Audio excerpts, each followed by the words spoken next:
बिस्मिल्लाहिर्रहमानिर्रहीम अस्सलातु वस्सलामु अलैका या ख़ातमन नबीय्यीन। अस्सलाम वालेकुम स्टूडेंट्स, ये 101 की उर्दू की असाइनमेंट है। हम देखते हैं इसमें हमने करना क्या है। फ़र्स्ट ऑफ़ ऑल तो ये आपको इंस्ट्रक्शंस यानी कि हदायत दी गई हैं जिस जैसे आपने असाइनमेंट करनी है। प्लेजरिज्म नहीं होना चाहिए। प्लेजरिज्म कहते हैं सेम को, यानी कि आप कॉपी पेस्ट करें ना, तो ऐसे सॉफ्टवेयर्स हैं तो आपकी असाइनमेंट जब चेक की जाती है तो पता ये चल जाता है कि आपने इस वाले सॉफ्टवेयर से या गूगल से या विकीपीडिया से यहाँ से आपने एज इट इज़ कॉपी किया है, तो वो सेम आ जाता है। इसको प्लेजरिज्म कहते हैं, ठीक है।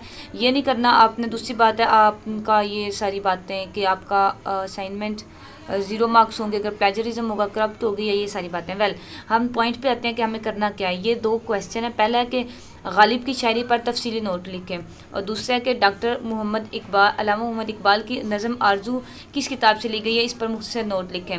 अच्छा, ये क्वेश्चन तो आपको समझ आ गए होंगे। मेन बात जो हमने देखनी है वो ये है कि आपका आंसर जो है 3 to 5 पेजेस का हो, और आपने अपनी असाइनमेंट को हाथ से सादा कागज़ पर लिखना है। ऊपर इंस्ट्रक्शन दी गई फाइल करप्ट ना हो और MS वर्ड में बनाएं।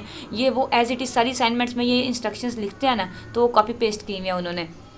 लेकिन आपके लिए हिदायत है कि आपने सादा कागज़ पर लिखना है, हाथ से लिखना है, और पिक्स फिर बनानी है उसकी असाइनमेंट की अपने, और आपने उसको करना है PDF में कन्वर्ट, और फिर आपने ऑनलाइन अपने LMS पे अपलोड करना है, ठीक है। PDF पे कैसे कन्वर्ट करना है या उसकी फ़ाइल कैसे बनानी है, ये भी आपको असाइनमेंट के एंड में बताया जाएगा। ये भी आप देख लीजिएगा। अभी हम असाइनमेंट की तरफ चलते हैं। मैंने एक फॉर्मेट आपके लिए प्रिपेयर किया, इसको हम देखते हैं। ये देखें कि पहले गालिब की शायरी पर तफसीली नोट लिखें। अच्छा, अब ये तो आपको पता है कि आपने हाथ से लिखना है। दूसरी बात है आपने कॉपी नहीं करनी। मैंने ना इसको आपके लिए यानी कि ऐसी हेडिंग लिखी है, तो पॉइंट्स को सबको 1 बाय 1 मैं एक्सप्लेन करती हूँ। आपने इसको अपनी वर्डिंग में लिखना है और आपने हैंड रिटन देनी है असाइनमेंट, ठीक है। उर्दू में लिखनी है, हाथ से लिखनी है आपने पेपर पे। पहला देखें पॉइंट है तारुफ। तारुफ में आपने हेडिंग दे के इसमें थोड़ा सा लिखना है। असल आपका जो है कि गालिब की शायरी पर तफसीली नोट लिखना है। इसमें आप थोड़ा सा गालिब का तारुफ दे दें कि वो उसको 19वीं सदी का सबसे बड़ा शायर समझा जाता था, और उर्दू अदब में बहुत इनका काम है। उसके बाद फ़ारसी में भी कुछ इनकी है, मतलब फ़ारसी और उर्दू दोनों में शायरी की है। ज़्यादा उर्दू में की है, फ़ारसी भी कुछ अल्फाज मिलते हैं। उसके बाद आप ये लिख दें, उनका नाम लिख दें पूरा, मिर्ज़ा सदुल्ला खां गालिब, और पैदाइश लिख दें 27 दिसंबर 1797 की पैदाइश है, और डेथ डेट चाहे लिख दें 15 Feb 1869 है। रिहाइश ये कि दिल्ली में रहते थे, गालिब हवेली, और मुगलिया सल्तनत यानी कि इनकी शहरियत है। और इस तरह मतलब थोड़ा बहुत आप इनका इंट्रोडक्शन ढूंढ के कुछ लिख दें इसको अपनी राइटिंग में सारा, ठीक है। 4-5 लाइन, ज़्यादा नहीं, क्योंकि ये हमारा एक्चुअल जो है ना वो नहीं है इसका पर्पज़। अच्छा, गालिब की शायरी की खसूसियात, अब ये आपका मेन पॉइंट है। इसमें आपने लिखना है कि गालिब को 19वीं सदी का सबसे बड़ा शायर समझा जाता है। उसकी शायरी में सिर्फ ये नहीं कि जो पुराने शायरों के थे, यानी कि एक महबूब की जुल्फ़ों की बातें और ये वो, मतलब उससे निकल के गालिब ने थोड़ा सा जिद्दत पसंदी की शायरी की, थोड़ा मॉडर्निज़म की तरफ, थोड़ी ज़िंदगी के हक़ाइक़ की तरफ तवज्जो दिलाई। गालिब की शायरी की ये खसूसियात है। और इस तरह का आपने कुछ 5-6 लाइन्स लिखें, और उसके बाद आप उसमें आगे लिखें कि दर्ज झैल खसूसियात हैं गालिब की शायरी की। फिर उसमें नीचे वो पॉइंट्स लिखें जो आपने आगे लिखने हैं, ठीक है, 1 बाय 1। वो आगे इसी में आप लिख के तो आगे फिर एक एक पॉइंट को फर्दर डिस्कस करते जाएं। आगे पहला पॉइंट चाहे आप ये बना लीजिए, मैंने कुछ 5-6 पॉइंट्स आपके लिए बनाए हैं। आपके लिए ये 10 मार्क्स का ना, तो आप 5 ही पॉइंट्स बनाएं तो ज़्यादा बेटर होगा। मतलब 5 पॉइंट्स बनाएं, सारे 2-2 मार्क्स के होंगे तो आपका हो जाएगा। तो आपने 3 to 5 पेजेस आपको कहा गया, 4 पेजेस या 5 पेजेस मैक्सिमम, इससे ज़्यादा बिल्कुल भी ना करें अपने असाइनमेंट, ठीक है ना। वो पेज शीट का जो आप होता है जिस पर अपने असाइनमेंट लिखनी है वो लेके उस पेजेस के। ओके, फ़लसफ़ी रंग, या इसको आप तो हेडिंग दे दें, या फ़लसफ़े का आंसर, शायरी में फ़लसफ़ी रंग, या इस तरह की मिलती जुलती आप खुद से हेडिंग बना के दें। कोशिश करें जो मैंने हेडिंग लिखी है ना, इससे मिलती जुलती आप खुद बनाएं, मेरे वाली ना बनाएं, ठीक है, ताकि आपकी यूनिक हो असाइनमेंट। ओके, फ़लसफ़े के रंग में आप ये लिखें कि गालिब का जो यानी कि फ़लसफ़ाना एक अंदाज़ था। और आप इसमें ये लिख सकते हैं कि उर्दू शायरी को बहुत से यानी कि नए ऐसे आप गालिब ने चीज़ें बख्शी जो पहले शोरा ने नहीं यानी कि उर्दू शायरी में वो शामिल की थी। और गालिब की शायरी में जा बजा आप लिख लें फ़लसफ़े का आंसर मिलता है। फ़लसफ़ा ये कि इंसान की ज़िंदगी को उससे रिलेट करते हैं। गालिब यानी कि फ़लसफ़ी दिमाग के आदमी थे, उन्होंने ज़िंदगी को अपने तौर पर समझने की पूरी कोशिश की, और इसके बाद अपने ख़यालात का इजहार उन्होंने अपने अशार में किया, और इस तरह अपने अशार को फ़लसफ़ी रंग देते हुए ज़िंदगी के फ़लसफ़े के साथ जोड़ने की कोशिश की, ठीक है। तंज़ का पहलू, तंज़िया शायरी या तंज़ो मज़ाह, इनमें से आप एक इसकी हेडिंग दें, या इस तरह की मिलती जुलती आप एक और हेडिंग बनाएं खुद से, ठीक है। यानी कि आप उसमें तंज़ के बारे में लिखें, ये लिखें कि गालिब ने तंज़ को भी यानी कि पसंद किया, लेकिन इस तरह ज़्यादा तंज़ नहीं किया कि दूसरों को टीज़ करने के लिए। तंज़ इस वे में किया कि आप देखें, अब जब आप ये पॉइंट आप लिख रहे होंगे ना, आप उसमें ये शेर भी डिस्कस कर सकते हैं। ये देखें, कुछ मैंने शेर लिखे हैं तंज़ में कि ये चाहते हैं खूब रवैयों को असद वट एवर, ये 2 शेर हैं, और ये दूसरा जानता हूँ स्वाब ता तो जाहिद पर तबीयत इधर नहीं जाती। जाती है, यानी कि तंज कर रहा है ना एक खुद पे ही कि मुझे पता है नेक और जाहिर परहेजगार तकवा का क्या स्वाब है, लेकिन क्या करूँ तबीयत मेरी ऐसी नहीं है, यानी कि तबीयत मेरी आवारा टाइप है। मतलब ये आप लिखेंगे कि तंज का इस तरह से मिलता है कि वो खुद को तंज करता है और बाज़ का ज़िंदगी की तलखियों के पे तंज करता है, मतलब खुद को मसरूफ़ रखने के लिए वो डिफरेंट अपने जो आप कह लें टूल यूज़ करता है। वेल मज़ाक का पहलू आगे नेक्स्ट पॉइंट है, यानी कि आप कह लें कि गालिब की शायरी में मज़ाक का आंसर भी मिलता है। आप तंज़ो मज़ा इसको एक पॉइंट भी बना सकते हैं जो ऊपर वाला और ये पॉइंट है ना, यानी कि तंज़ो मज़ा का पहलू या गालिब की शायरी में तंज़ो मज़ा या गालिब की शायरी में तंज़ो मज़ा का आंसर आप कोशिश करें हेडिंग छोटी होनी चाहिए, जितनी छोटी होगी उतना बेहतर है, ठीक है। मतलब मैंने तो आपको ये दिया ना थोड़ा कॉन्सेप्ट दिया, आप इस तरह की मिलती जुलती हेडिंग बनाएं, इसको आप कॉपी करना ही करें तो ज़्यादा बेहतर है, ठीक है। अच्छा, यानी कि मज़ा ये है कि वो अपनी शायरी में लाते हैं थोड़ा सा आप कह लें कि मतलब फ़नी टाइप, थोड़ा सा ह्यूमर क्रिएट करते हैं और इस तरह करके आप कुछ अपने से बातें लिखें और कुछ शेर भी है ना आपको आते गालिब के मजाक के, मतलब कोई फ़नी टाइप, तो आप उसमें ऐड कर लें उस पॉइंट में, ठीक है। नेक्स्ट पॉइंट है तसव्वुफ़, यानी कि सूफ़ीज़म का तसव्वुफ़ का। अच्छा, इसमें यह है कि गालिब ज़्यादातर तो सूफ़ी शायर नहीं थे, मतलब आम शायरी थे, ज़ाहिर है सूफ़ीज़म की उतनी ख़ास उनकी दिलचस्पी तो नहीं थी, लेकिन यह है कि उन्होंने जो कुछ थोड़ा बहुत लिखा सूफ़ीज़म पे वो काबिल तारीफ़ है। वो ये नीचे उनके इशार दिए गए हैं, मैंने नोट किए सूफ़ीज़म के कि जब कि तुझ बिन नहीं कोई मौजूद फिर ये हंगामा है खुदा क्या है। अब ये जो ज़्यादा शेर है ये वाला, ना होता ना कुछ न था कुछ तो खुदा था, ना होता कुछ तो खुदा होता, डबोया मुझको होने ना होता मैं तो क्या होता। ये जो है ये एक सूफ़ीज़म पे आप इसको कर सकते हैं कि ये गालिब का। अच्छा, इसका मतलब है कि सूफ़ीज़म में वो इतना ज़्यादा लिखते तो नहीं थे तसव्वुफ़ को अपनी शायरी में, और ना कोई सूफ़ी शायर थे, लेकिन ये है कि थोड़ी थोड़ी उनके शायरी में मिलती थी, जैसे कि ये शेर बताता है, ठीक है। इन तीनों में से आपको एक शेर लिख सकते हैं इस पॉइंट में, या कोई और अगर आपको ऐसा शेर आता है गालिब का यानी कि जो तसव्वुफ़ से सूफ़ीज़म से रिलेट हो, तो आप इस पॉइंट को ऐसे एक्सप्लेन कर सकते हैं, ठीक है। नेक्स्ट पॉइंट ऐड किया मैंने जिद्दत पसंदी। इसमें यह है कि आप क्या लें कि जिद्दत पसंदी कहते हैं मॉडर्निज्म को, कि गालिब की शायरी में आपको मॉडर्निज्म मिलती है कि मतलब पहले शोराओं के में वो नहीं थी, मतलब इतनी ज़्यादा उसमें वो तरीका शेर गोई का जो कदीम ख्यालात थे पहले शोरा उसको यूज़ करते थे, गालिब ने उसको अमेंडमेंट की उसमें तरमीम करके पेश किया। और ये है कि ये नहीं कि जिद्दत पसंदी ऐसी है कि यानी कि जो आपको अफेडअप कर देती है, नहीं, यानी कि आपकी तबीयत को खुश करने वाली, तबीयत को पसंद करने वाली एक जिद्दत पसंदी का गालिब ने ना अपनी शायरी में इजहार किया है, उसको एडअप किया है। तो इसमें भी जिद्दत पसंदी में भी ये शेर 2-3 मैंने लिखे हैं, इसमें से भी आप कोई शेर ऐड कर सकते हैं या सारे करना चाहें तो सारे भी कर सकते हैं। तो नेक्स्ट हमारा पॉइंट है, ये आप शेर देख लें एक बार कि ये तो ऊपर वाला शेर आगे, मिलना तेरा अगर नहीं आसान तो सहल नहीं, बतावा दुश्वार तो यही है कि दुश्वार भी नहीं। आगे ना करदा गुनाहों की भी हसरत की मिले दाद यार, अब अगर इन गुनाहों अगर इन करदा गुनाहों की सज़ा है। वेल ये आगे भी एक और शेर है, इसको भी आप देख लें, तो ये जिद्दत पसंदी में आप ऐड करें, ठीक है। ये थोड़ा सा न्यू गालिब ने इसको इंट्रोड्यूस करवाया अपने पोइट्री में। नेक्स्ट पॉइंट है तशबीह और इस्तारा। इसको आप ऐसे भी कर सकते हैं कि उर्दू के जो इस्तिलाह हैं तशबीह और इस्तारा, उसको कैसे इस्तेमाल किया गालिब ने अपने शायरी में, या आप एक अलग-अलग पॉइंट तशबीह का अलग और इस्तारा का अलग-अलग पॉइंट्स भी बना सकते हैं, ठीक है। ये 4-5 हेडिंग्स दी हैं, इनमें से आप हेडिंग इससे मिलते जुलते खुद से बनाएं, उस पॉइंट में ऐड करें, ठीक है। ये आगे इसमें भी शेर है कि कैसे उसने तशबीह और इस्तारा, इसमें आप तशबीह को इस्तारा को डिफाइन भी पहले कर सकते हैं, फिर उसको गालिब की पोइट्री से रिलेट कर लें तो ज़्यादा बेहतर होगा, ठीक है। ये शेर है आगे इसमें, और ये और 2-3 शेर हैं यानी कि जो तशबीह और इस्तारा बता रहे हैं कि गालिब ने कैसे अपने पोइट्री में यूज़ किया है। नेक्स्ट पॉइंट ये मैंने लिखा कि फ़ारसी शायरी, यानी कि फ़ारसी का इस्तेमाल भी गालिब ने अपनी शायरी में किया। वो किस तरह आता है फ़ारसी का इस्तेमाल, इतना ज़्यादा तो नहीं किया, लेकिन उर्दू के साथ मिला के कुछ फ़ारसी ज़बान के असरात जिसे कहते हैं ना वो मिलते हैं गालिब की शायरी में। इसके भी आगे इसका इसमें शेर नहीं है, अगर आपको कोई ऐसा है शेर जो गालिब की फ़ारसी जिसमें है, मतलब उर्दू फ़ारसी दोनों है, तो इस पॉइंट में वो शेर ऐड कर सकते हैं, ठीक है। Next last point I think second last point है कि सादगी और आजी, यानी कि गालिब की शायरी में सादगी का कंसर मिलता है। जैसे ये देखें ये शेर है, मैंने माना कि कुछ नहीं गालिब मुफ्त हाथ आए तो बुरा क्या, मतलब खुद को एक हम्बल करके वो पेश कर रहा है। और दूसरा मौत का एक दिन मुअय्यन है, नींद क्यों रात भर नहीं आती, यानी कि आजी का आप कह लें सादगी का आंसर मिलता है। आए हैं बेकस इश्क पे रोना गालिब, आए हैं बेकस इश्क पे रोना गालिब, किसके घर जाएगा सिलाब बला मेरे बाद, सिलाबे बला मेरे बाद, ठीक है। यानी कि सारे जो बलाएँ हैं वो अपने महबूब के जुल्म सितम मैं बर्दाश्त कर रहा हूँ, तो मेरे बाद ये बलाओं का सिलाब किधर जाएगा, मतलब खुद को एक आप कह लें आजिज़ करके और वो बड़ा मासूम करके पेश कर रहा है। ये और जिंदा दिली और शौकपन।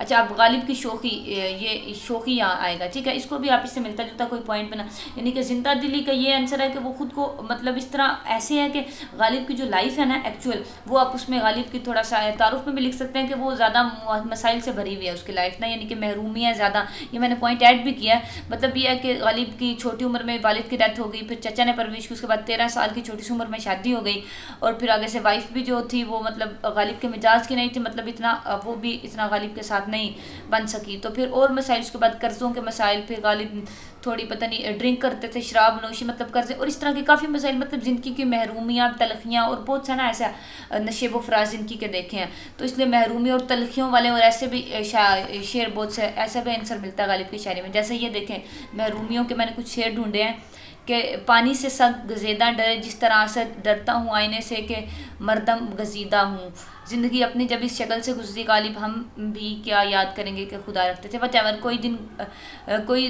दिन गर जिंदगानी और है अपने जी में हमने ठानी हो रहा है। वटेवर ये मैंने पहले नहीं रीड किया हुआ, ये मैंने ऐसे ही थोड़े से देख के ढूंढे थे, उससे जो रिलेट करते हैं। ओके, सेकंड क्वेश्चन पे आ जाते हैं। आपने ये बात याद रखनी है कि 5 पेजेस से ज़्यादा आपकी असाइनमेंट ना हो। अच्छा, सेकंड क्वेश्चन है कि आरजू जो कायदा अल्लामा इकबाल की नज़म है, एक आरजू इसका नाम है, एक आरजू भी कहते हैं, सिर्फ आरजू भी आपके मेंशन था असाइनमेंट में। ये बांगे दरा से ली गई है, ठीक है। अल्लामा इकबाल की जो किताब है ना बांगे दरा की शायरी, उसमें से ये ली गई है नज़म, और इसको आप देखें ये 20 अशार पर मुश्तमिल है। नज़र आपको मिल जाएगी, ये देखें नज़म सारी ये मैंने पेस्ट की है, तो आप इसको एक बार पढ़ लें, यानी कि इसको अपने अपने वर्डिंग में लिखना है। ये देखें ना, इसके पहला शेर, ये फिर दूसरा शेर आगे, दुनिया की महफिलों से उकता गया हूँ या रब, यानी कि आप बताएं कि अल्लाह ताला से वो इल्तिजा कह रहा है, अल्लाह ताला के हुज़ूर अर्ज़ कर रहा है कि मैं दुनिया से उकता गया हूँ उसकी रंगीनियों से, कि क्या लुत्फ़ अंजुमन का जब दिल बुझ गया, मतलब दिल ही जब मेरा उदास है, तुम मैंने इस अंजुमन से, इस बागात से, ये दुनिया की रंगीनियों से वटेवर क्या लेना है, ठीक है। आगे शोरश से भागता हूँ दिल ढूंढता है मेरा, शोरश कहते हैं यानी कि शोर होगा, यानी कि ये दुनिया का हंगामा है, तो दिल मेरा सुकून चाहता है, सुकून चाहता है, ठीक है। आप इसको पढ़ें, आपको खुद ही समझ आ जाएगी, आप आसानी से अपनी वर्डिंग में इसको कन्वर्ट कर सकेंगे। आगे खामोशी कहते हैं खामोशी को, यानी कि साइलेंस को, कहता है खामोशी मेरा दिल ढूंढता है, और दामन में को के यानी कि पहाड़ के एक दामन में, पहाड़ के साइड पे छोटा सा मेरा झोंपड़ा हो, मतलब वहाँ खामोशी होती है ना, पहाड़ को, नदी को, इस चीज़ को साइलेंस से तशबीह दी जाती है, इसलिए इकबाल यहाँ ये कह रहे हैं। फिर आज़ाद फ़िक्र से उज़लत में दिन गुजार दूँ, दुनिया के गम का कांटा मेरे दिन से निकल गया, मुझे कोई दुनिया की टेंशन ना होता है। ये सारे इशार ना ऐसे हैं, आप इनको एक बार देखें और इनको अपनी वर्डिंग में आप खुद से लिख सकते हैं, ठीक है। इसको भी अपने आप ये तो 2-3 पेजेस का ये आराम से बन जाएगा, ठीक है। ये सारे शेर हैं, ये आप एक बार देख लें, इनको आप बेशक इसको नोट डाउन करें, खुद से पढ़ें, या फिर आप इसको बार बार देखें। मैं भी आपके सिलेबस में भी ऐड हूँ, मैंने आपका सिलेबस तो नहीं देखा, लेकिन आप इसको देख के आप इसको लिख सकते हैं अपने वर्डिंग में, ठीक है। जैसे खुलासा नहीं आप लिखते, या आप कह लें कि आप लिखते होते थे छोटी क्लासेस में, हम शेरों की तशरीह करते होते थे, तो ऐसे ही आप ये सारे अशार को पढ़ के इनका खुलासा लिख दें, या फिर एक एक की तशरीह तो वो बहुत ज़्यादा लंबी हो जाएगी, आपने इनकी ज्वाइंट तशरीह करनी है। आगे देखें ना कि ये कोयल की आवाज़, और फिर ये हमनवा, मैं उसका हमनवा, वो मेरी हमनवा। फिर आगे यानी कि नेचर का इकबाल ने जिक्र किया कि कैसे नदी पे और फिर वो आसमान पे बादल और बिजली चमके, और ये सारा मतलब नेचर को बहुत क्लोज से देखना चाहता है। पहले 2-3 शेरों में यानी कि है थोड़ी सी आप कह लें कि परेशानी और इस तरह मायूसी से मिलती है, तो फिर आगे नेचर का जिक्र किया, और फिर आगे एंड में आके वो आप कह लें कि रिज्जत पसंदी, जिद्दत और वो सारा कुछ पॉजिटिविटी आती गई है शेर में।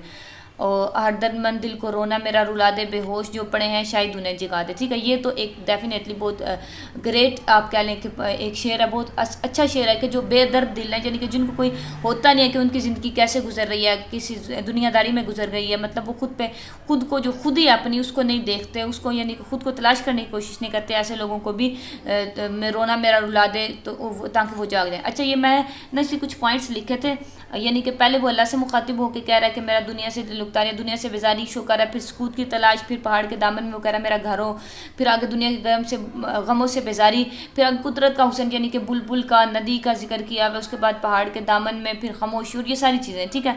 आप इसको अपनी वर्डिंग में करके लिख दें तो आपको हो जाएगा क्लियर। और आगे आपने इसको आपकी पिक्स बना के इसको PDF में कैसे कन्वर्ट करना है, ये आगे आप वीडियो में देखें। अस्सलाम वालेकुम स्टूडेंट्स, पहला स्टेप आपने क्या करना है, आपने अपने असाइनमेंट की जो इमेजेस हैं वो आपने अपने मोबाइल फ़ोन के कैमरा से ले लेनी है, ठीक है। उसके बाद आपने प्ले स्टोर ओपन करना है और यहाँ पे टाइप करना है कैम स्कैनर।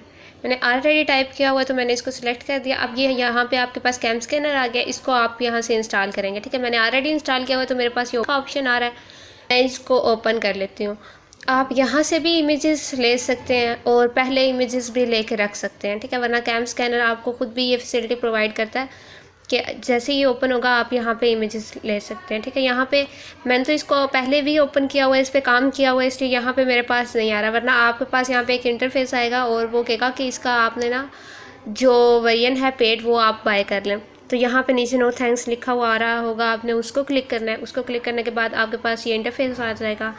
फिर आपने इस कैमरे पे क्लिक करना है और कैमरे पे क्लिक करने के बाद यहाँ पे आप देखें ये आपको अलाउ कर रहा है कि आप इसको पिक बना लें। मेरा जो बैक कैम है वो ये लैपटॉप का कीबोर्ड आपको नज़र आ रहा है, यहाँ पे वो मुझे कह रहा है कि आप इसकी इमेजेस बना सकते हैं, ठीक है।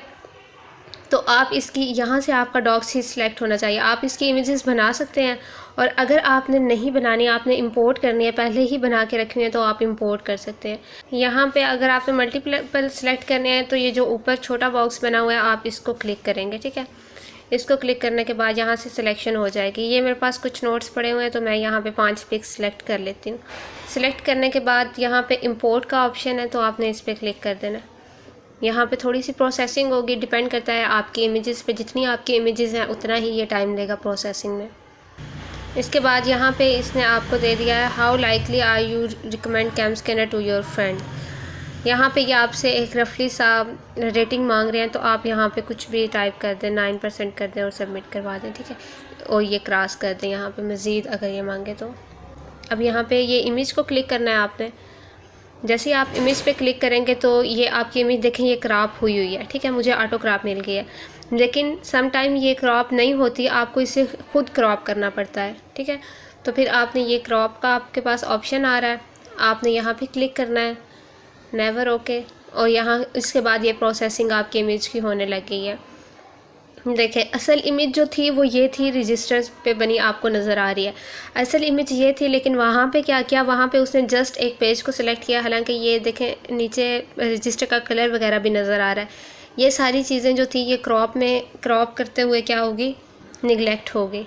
और यहाँ पे इसको हमने अच्छे से क्रॉप कर लिया। यहाँ पे ये आपके पास थोड़ा सा ऊपर आप करेंगे तो ये आपके पास क्रॉप हो गया, ठीक है। आप एक इसके एंड को भी मूव कर सकते हैं, आप इसको मतलब इकट्ठा मूव करना चाहें तो इकट्ठा मूव करके भी इसको क्रॉप कर सकते हैं। क्रॉप करने के बाद आपने नेक्स्ट करना है तो ये आपकी इमेज को क्रॉप करके ये देखें एक पेज पे जैसे होता है वैसे इसने शो कर दिया। उसके बाद यहाँ पे आपको मल्टीपल कलर्स देगा और आपने एक कलर सेलेक्ट करना है, मैजिक कलर, ठीक है, मैजिक कलर। और बाय डिफ़ॉल्ट इसका ये कंट्रास्ट, ब्राइटनेस और डिटेल जितनी है आपने इतनी ही रखनी है, इसको मैं चेंज नहीं कर रही इसलिए मैंने क्रॉस कर दिया, ठीक है। बाय डिफ़ॉल्ट देखें जब आप मैजिक कलर रखेंगे तो ये देखें आपके असाइनमेंट हालांकि इतनी नीट नहीं थी रजिस्टर पे जब मैंने बनाई थी, और पिक भी इतनी मतलब क्लियर नहीं थी, थोड़ी सी ब्लर थी। तो लेकिन इसने क्या किया, इसने बिल्कुल उसको स्कैन कर दिया। स्कैन करने के बाद 1 बाय 1 आपने हर इमेज को इस तरह क्रॉप कर लेना है। क्रॉप करने के बाद आपने उस पर क्या कर देना है, मैजिक कलर अप्लाई कर देना है और उसके बाद टिक मार्क कर दिया। टिक मार्क करने के बाद अब इसको बैक कर देते हैं। बैक करने के बाद बाकी सारे इमेजेस को भी आपने यूँ ही सिलेक्ट कर लेना है। सिलेक्ट करने के बाद आपने ये PDF का बटन आपको नज़र आ रहा है, आपने इसको प्रेस करना है। जब आप इसको प्रोसेस करेंगे तो ये आपके पास आप PDF की एक फ़ाइल क्रिएट कर रहे हैं, ठीक है। थोड़ा सा टाइम लेगा। PDF की फ़ाइल क्रिएट कर दी, गॉट इट पे क्लिक किया। अब ये यहाँ पे लिखा हुआ आ रहा है स्कैन्ड विद कैम स्कैनर, ठीक है। तो ये लिखा हुआ आएगा क्योंकि आप इसका फ्री वर्जन यूज़ कर रहे हैं तो इसलिए ये रिमूव नहीं हो सकता। रिमूव होगा जस्ट ये देखें, जैसे मैंने रिमूव पे क्लिक किया वो कहता है कि इसको आप क्या करो, बाय करो, इसलिए हम इसको क्रॉस कर लेंगे। ये आता है तो इसमें कोई इशू नहीं है, ये आने दें। यहाँ पे शेयर का ऑप्शन है, शेयर पे क्लिक करेंगे।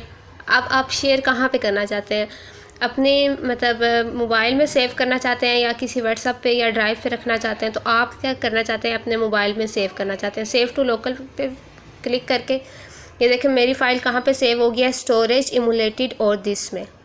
तो इस तरीके से इजीली आप क्या कर सकते हैं, अपने जो असाइनमेंट है उसको पेजेस पे लिख के और उसकी इमेजेस लेके उसको PDF में कन्वर्ट करके और अपने LMS पे अपलोड कर सकते हैं। Thank you for watching this video and अल्लाह हाफिज़।